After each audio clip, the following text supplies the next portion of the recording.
République démocratique du Congo, province du Nord Kivu, territoire de Lubero, véranda culturelle Bele, Ntoua Andenguba, coordination de la jeunesse Bele. Déclaration officielle numéro 0D/2024 relative à la revendication des droits du peuple Bele, dite Piri, concerne fixer l'opinion.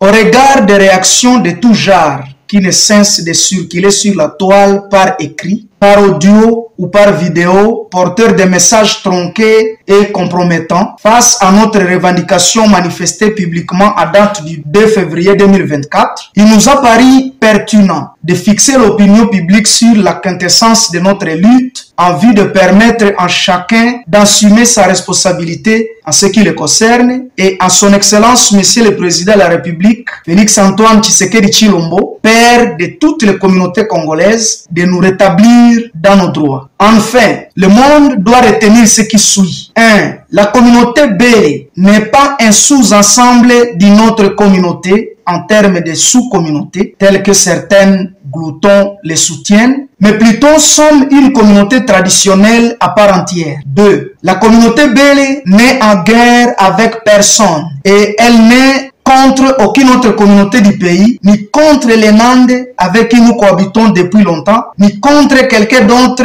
dans le sens de la haine tribale comme voudraient croire certaines gens. De leur nombre sont quelques soi-disant membres de la communauté Bele, auteurs de l'opinion du 5 février 2024. Par contre, la communauté sœur, notre voisin, devrait être sincère et reconnaître que si elle se refuse d'être complice du déséquilibre social à territoire de Lubero en particulier et en province du Nord Kivu en général, elle se fera alors l'honneur de soutenir notre lutte, puisqu'étant témoin oculaire de notre souffrance, mais prendre l'option de ternir l'image d'un peuple pacifique en vue de l'empêcher de recouvrer son droit ne sera qu'un jeu d'incitation à la violence. Or, si on peut en arriver là, ce dernier ne profitera à personne. 3. Le peuple Bele s'est déjà levé pour faire entendre sa voix et ne pourra pas reculer ni baisser les bras avant qu'il soit traité avec dignité au rang de tout autre peuple connu du pays. Sur ce, nous gardons et confirmons l'esprit de notre mémorandum du 2 février 2024.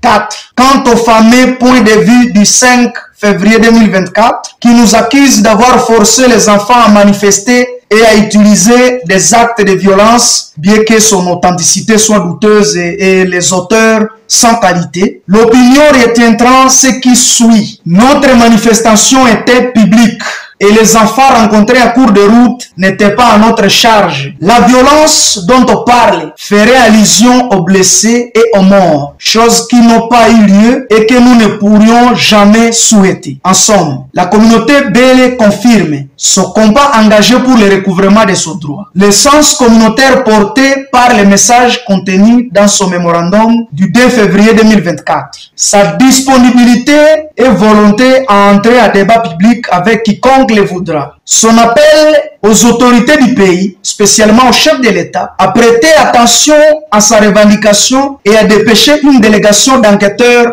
sur terre. Que vive la République démocratique du Congo, que vive le chef de l'État, que vive la communauté Bele. Fait à Mangorejipa le 10 février 2024, révérend pasteur Moula Samaki Alfred, président du conseil permanent des intellectuels, Raïs Zebulon Mayalibo, coordonnateur de la jeunesse Bele et défenseur des droits humains.